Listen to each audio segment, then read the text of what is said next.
Welcome back for another Coaching Quickie. And today we have on MoveTV, we have Tracy Medeiros. Before I introduce her to you and have a chance to tell you all about her business and her marketing question, I'm going to bring Miss Kai in. Hello, Kai. Hello. Hi, everyone. My name is Tessa. I'm a marketing strategist. This is Kai. She's a business coach. And we have a special guest today for our Coaching Quickie. Hello. Hi, Tracy. Hello. And Tracy is a systems and operations consultant, which is super helpful when you're running your own business. You need someone like Tracy. And today we have a question for you. You've actually brought a question to us, so we'll get to know more about you, but we'll start with a question and then we'll dive into your business and we'll ask you some questions and then go from there. Okay, perfect. My question is, I serve both the online industry as well as brick and mortar. And I have to admit, I'm a little bit more comfortable in front of brick and mortar. I get to talk in front of them. I get to gauge body language, and it's really super easy for me to communicate that way. But the online audiences have always kind of intimidated me just because I don't get that feedback. And I'm curious what your suggestions are to gain confidence, as well as ensure that I'm giving really valuable content to my online audiences that really speaks to who I am, how I work, and what makes me different from all the other systems and operations consultants. I love that. Wait, before we dive into answering your questions, number one, I'm going to have a few questions to ask you, but can you tell me a little bit about your business and what it is that you do for people? So we started Medeiros Consulting in 2016, and I love to get in the back ends of people's businesses. And really a lot of things that cause problems is in your operations, because everybody starts their business doing a wonderful service, or they have an amazing product. And that's where they focus, right? But sometimes their skill set just isn't in the back end of the business. And that really is kind of how you do what you do, right? It sets you up for success. So it's a little bit of combination of strategic planning and operations. So all of the systems that you have in your business, your processes, making sure that they're documented so it's really easy to hand something off to when you're ready for a team member. It's actually a whole gambit. And I know that operations kind of gets overlooked over marketing and sales because that's the sexy stuff, right? My mission is to bring back the sexy to systems, but I'm working on it. Well, I think, I love what you just said there, that a lot of times people go to marketing and sales because they think it's sexy. And the reality is that they're all three like a powerhouse, right? Because all of them lead to scalable and sustainable business. So if you're missing one, it doesn't matter how well the other two do. So you always have to have all three. So I think that's so awesome. Okay, so here are my questions for you. What you said that, in the real world, you feel really comfortable when you're talking to like a brick and mortar, you can kind of read their body language. So what is it that's working for you in the real world outside of the body language? I think it is audio. Like if I like to talk. I also like to hear people like tell me about their businesses. So if we have that like two-way communication piece, I think that's really what is missing on my online. Like I thrive when I'm getting those DMs and people are just, I'm one of those types of people, ask me a question. I don't really care, ask me a question if I can help or direct you in the right direction. I will definitely do that. But that's something I think is missing a lot of the times with online is that you do have engagement. It's a little slower. And I think I'm one of those quick, I lose patience. So it's like immediate gratification over here. Yes. It's so hard to come back and try to catch up on what the conversation is. I think a piece of advice is like make sure you stay on socials like 20 to 30 minutes after you post something. And I do that. But the reality is that people aren't responding it within 20 to 30 minutes. It can be a week or 2 weeks later. And I'm like, oh, shoot, I missed that because it had such a long timeline. But yeah. Okay. So I have another question. So what do people love about you typically when they meet you? I think I'm a pretty open person. I don't sugarcoat things, but I also do it with a finesse, so I'm not too scary. But I love talking to people and just giving people stories. In fact, one of the things I love is just hearing how people started their business and why they started their business. And, is there a gap? Because a lot of times that gap is operations. So, let's make sure that you're working on the things that you love and not necessarily those things that you have to do in your business, but possibly either it could be automated or somebody else could be doing it, or it could be even eliminated in some cases. So how are you currently meeting these people? Online or in person? In person. In person, it runs a gambit. I'll go out and search you out. I will be having a conversation at Starbucks and somebody will approach me like, oh, that was a really interesting conversation. I love those. That's my favorite, to be honest with you. Networking is a big piece of my business. And I think that's the way, like, I'm out in the community. I'm talking to people. In fact, yesterday I was at the Humane Society volunteering, and it just kind of reminded me of like the old school days where you did your business like in line at the post office or at the grocery store, like that. I like that kind of stuff. So I think that's another reason why I like to be in the community a lot. Tessa, do you have any other questions? No? You got them covered. Okay, well, those are like the clarifying questions. So what I heard you say is that, you really like that two-way communication piece. You like the relationship. The storytelling is something that really is effective for you. You are a talker, which typically means that you're probably extroverted. So you like people, which always comes across when you're in person. You like the engagement, right? Of you ask me a question and I can help you, even if it doesn't lead to something, but it's just that relationship piece again. And then what you have a hard time with online is that it's not quick. So it's not a quick win. And you're trying to figure out how to create the wins over there so that you can expand beyond your borders, right? Expand beyond Kauai or whatnot, but onto, the nation, so to speak, but just trying to figure it out. Is that all correct? Oh, that's definitely correct. And when you said the nation, that is key because I have worked in other countries and I don't like the difference in time difference. So usually East Coast is as far as I go because I do like that close relationship piece. And so I have had clients in Australia and that was really difficult. So it seems like the East Coast is as far as I'll go. Okay, awesome.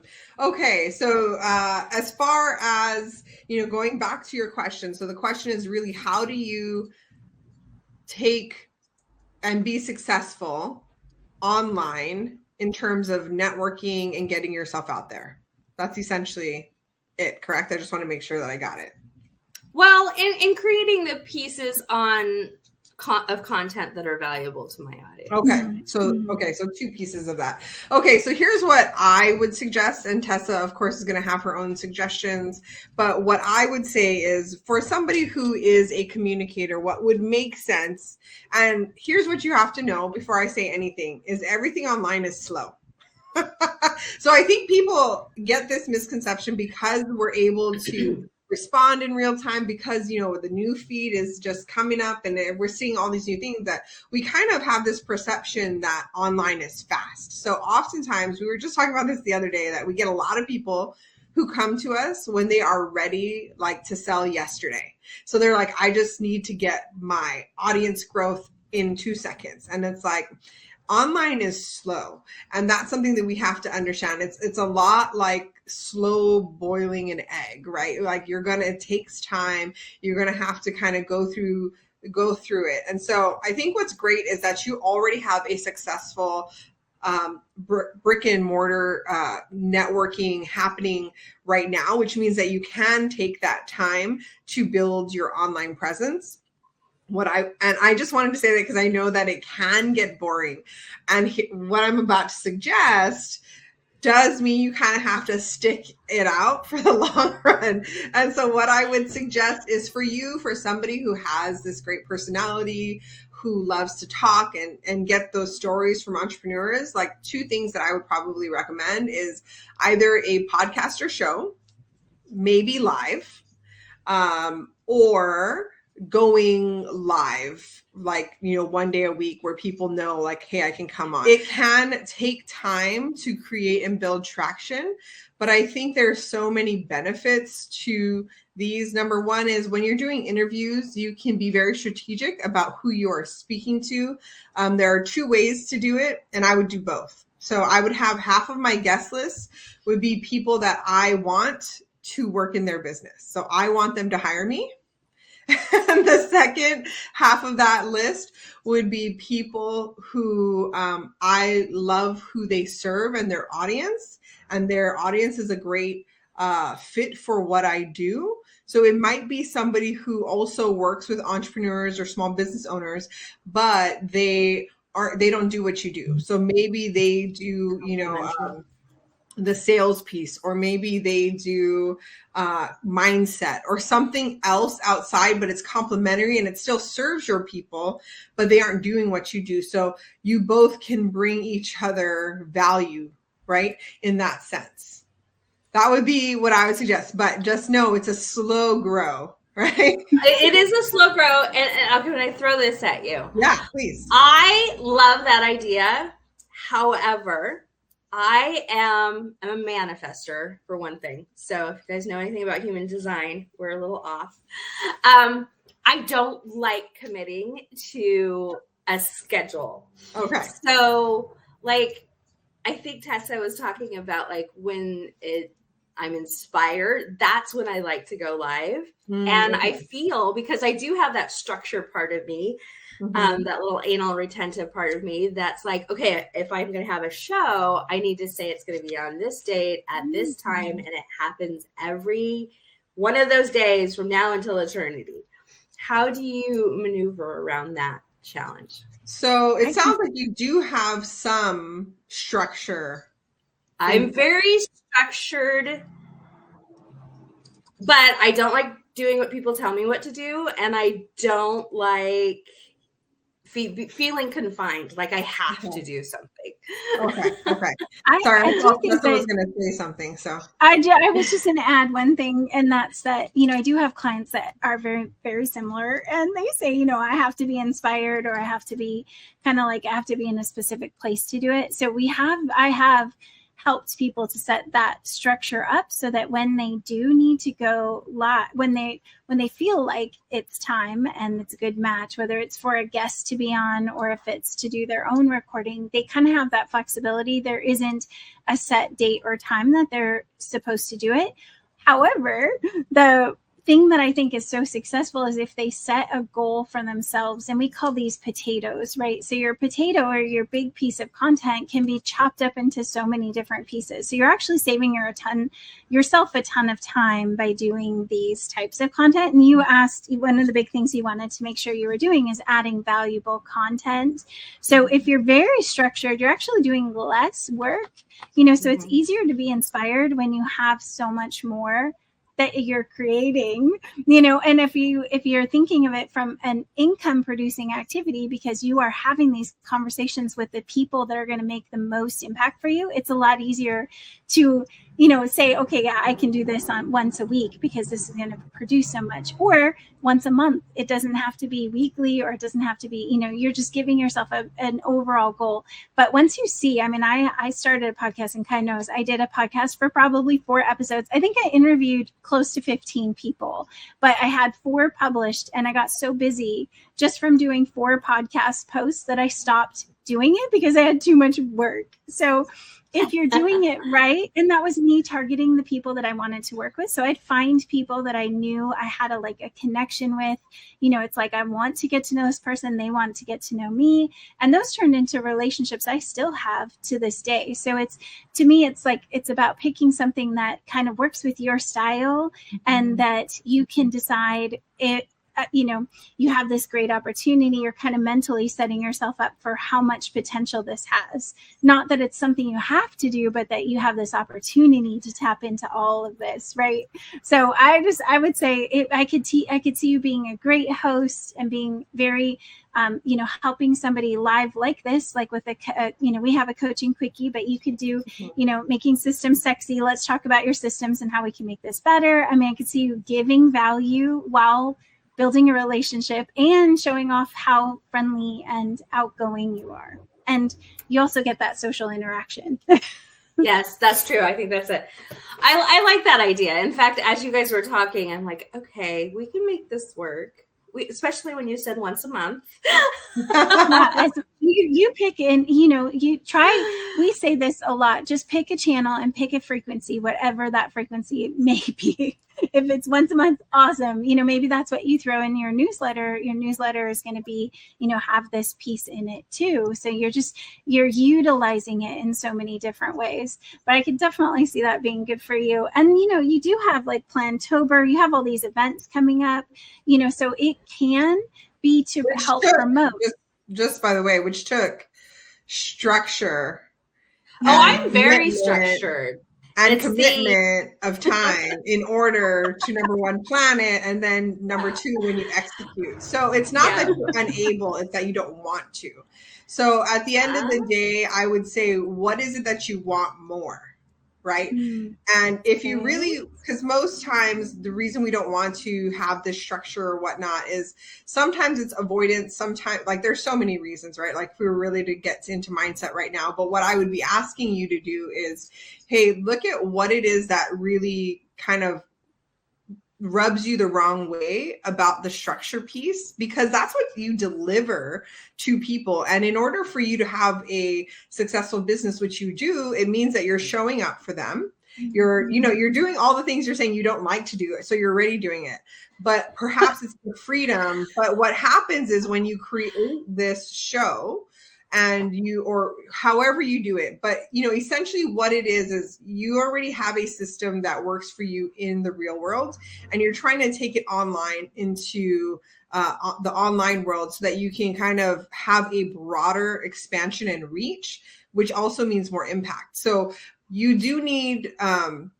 my assumption, and could be a wrong assumption, but my assumption is that you want that because then it's another way for you to scale and to bring more impact to people, right? And then in return, what you get is you get more freedom, right? So I serve this many people. If I get them into my group program, whatever that is, now I have more people that are coming in that I'm creating more impact, but also I get more freedom, right? Because financially, I can have more freedom. I can make more decisions based off of that. So, it's at the end of the day, it comes down to like, what do you want more? So do you want the freedom more? Do you want the freedom that comes with time and money? Or do you want the freedom that, you have right now, which is fine, right? Like, so it's sometimes I think we have goals. And so, the last two things I'll say about that is sometimes we have goals, but the goals don't align with who we are. So if that's the case, then do you really need a change, or do you need to change the goals, right? Like what is really the case? And then the second thing I would say is, if I were you, because I've heard of human design, what I would do is I would look for successful people who are manifestors and see what it is that they do, how they spend their time, because most likely they're going to have a system as well, or some type of commitment that they're making. It might be small increments, but maybe there's something that they do that would be successful for you. Yes. It'd be fun to have that personal side of you on every now and then. And because it is Plantober, I am thinking of how we can change things up, add a little spice. So to be honest with you, this is great timing, and your guys' feedback has been really, really, really well received, because I think you guys just talked me into doing something on a monthly basis. Yeah. There you go. Now make sure you share it with us for sure, so we can share it out for you. And the part, if you're sharing it out, like you have a guest, definitely make sure. You said you do podcast guesting right now. Take advantage of everything that you already are doing. If you're not fully marketing everything that you're doing on the podcast, another person's podcast, like start tagging them in posts. Like you're already networking, so utilize some of those pieces to share out to your audience, because I don't think I've ever seen something that you posted from somebody else's, honestly, in social media. So it could just be my algorithm, you never know. But if you're I just made a comeback on social media. We're getting there. I gotcha. So, but was this helpful so far? Yes, definitely helpful. Thank you to both of you. The one last thing I wanted to tell you, you mentioned confidence and how to be more confident. And I don't see any, lack of confidence in you at all. But sometimes people tell me, they think it's confidence, but it's really technology. And they don't know how to do something, as opposed to that they can't or they're not bold enough. You have all of that shine to you. So it's not that. Once you get me on the stage, I'm good. But getting there is a different story. Right. No, sorry, go for it. No, I was just going to say, I have to motivate myself. Some things are harder. And for me to go online, I like to give myself something, and this sounds really weird, but it's like a Diet Coke or something that I love before I even get on. Some people go and walk outside and like put their feet in the grass, something that they enjoy before you try to do something that's like pushing you outside of your limits. And also you can have somebody help you with the tech. So if you said, Tessa, I just need to learn how to do this StreamYard thing, I'm just going to, be a fly on the wall and see how I do it. So if tech is the problem and that's what's holding you back, there's always people we can help get you to where you're comfortable with it. Then the rest is practice.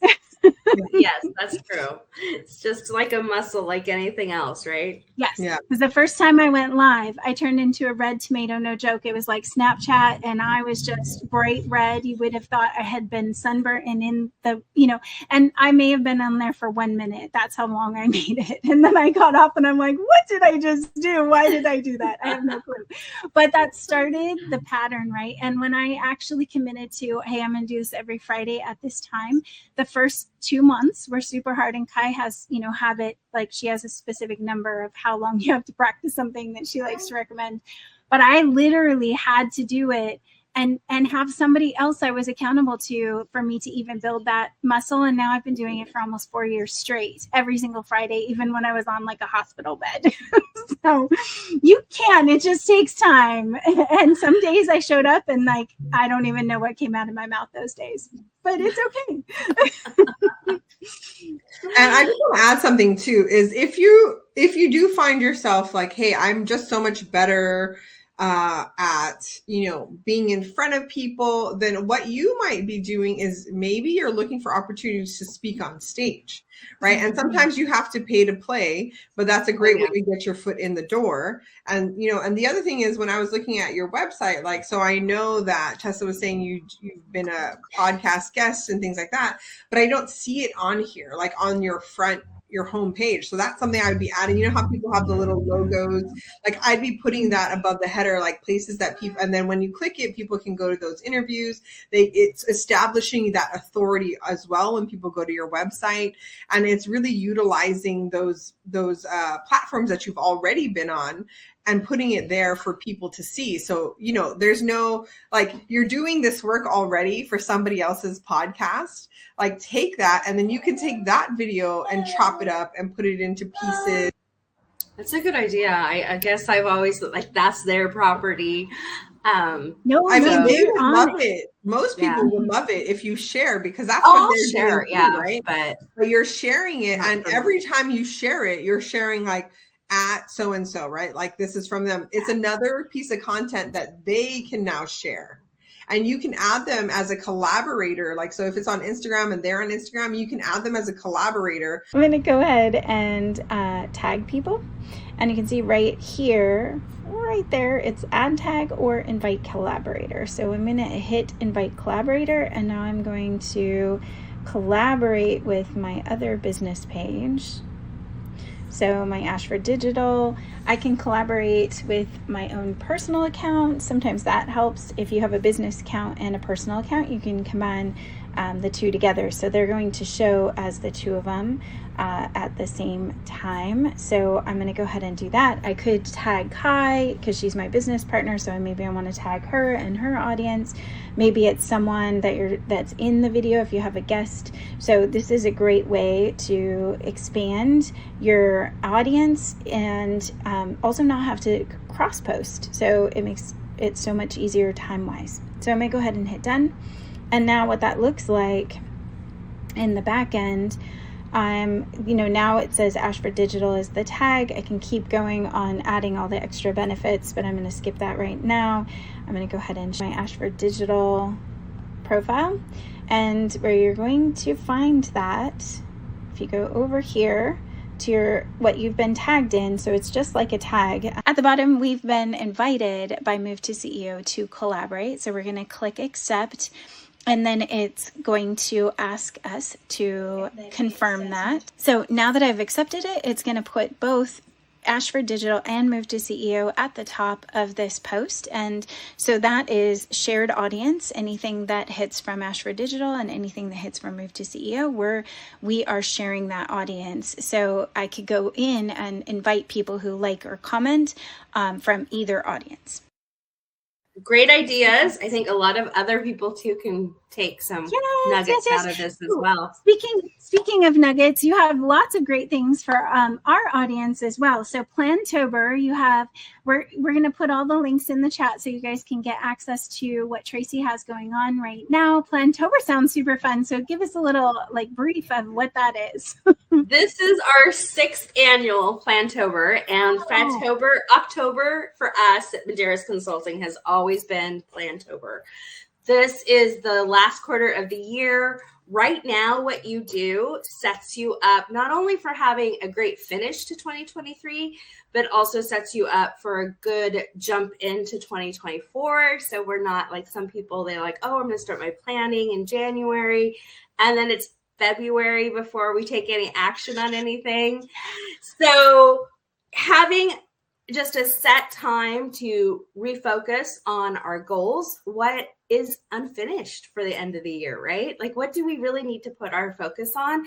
But also maintaining fun in our businesses, as well as the holidays are coming. So how do we schedule all of those important holiday gatherings that we want to attend and we want to be present for, and we just don't want to be bogged down with all of the things that we do in our businesses. So taking this time to prep, and then hopefully we are on a great runway into 2024 with our businesses, as well as just I'm one of those people that don't believe in work-life balance, but there's priorities, and being able to schedule your priorities and making sure that you are able to dabble in all of it. Like, your social life, your family life, the business, and moving it forward, all of those things that are important for you, making sure we schedule that in. I love it. Well, we'll put links if you are interested. You guys can go sign up for Plantober. I am one of those that's like, it doesn't actually happen at the end of the year because of the holidays. So I love this idea of starting in October, get it done, have it all ready. And then the rest, that holiday time, so much. You just can just start running whenever you come back, because I even take, for the holidays, I'm out Christmas Eve until the second week of January. So I want to be able to hit the ground running when I come back. I love it. And you have resources on your website as well, but I think we might have you on. I mean, you're a specialist in systems. Obviously, we haven't even been able to tap into your genius on the show yet. So I was just wrapping things up for Tracy, Kai, and I just want to say thank you, Tracy, for coming on. Thank you so much. And, thanks for having me. And Tracy actually, I know Tracy from Kauai, and we met in person at a networking event, I believe. But Tracy actually was able to come. She's been to our Momentum parties, which we're going to be starting up again. And I know you said you really enjoyed the Momentum parties. So do you mind just saying a couple words about what those are like for those of us, the people that haven't been to one of our parties? No. Okay. Well, for one thing, it's kind of a no-brainer. Just go up and sign up when it's available. It's just a lot of fun. And we don't have, I came from corporate, so that water cooler time, we don't have that as business owners, especially on the online space. So it was nice to get to know some new faces, learn about new business ideas, and they always have a teaching point too. So you also learn something along the way. So it's a win-win all around, but it's also just fun, and it kind of gets you out of your head of all the stuff that you're doing in your business. Oh, we're so excited, and we'll let you know and have you at the next one that we do. Yep, I'll be there. Yay, awesome. Well, thank you, Tracy, and I'm going to sign us off. Kai, we're here every Thursday at 10 a.m. on all of our channels. If you guys ever have a question or want to be on as a Q&A with us, just like this, like what Tracy had, we'd love to have you on. You just reply in the chat and let us know, say Q&A, and we'll get back to you and schedule you in for a time. We usually do them live, but thankfully Tracy's over in Hawaii, that would just be terribly early for her. So, but we'll see you all next week. We hope you have a blessed week.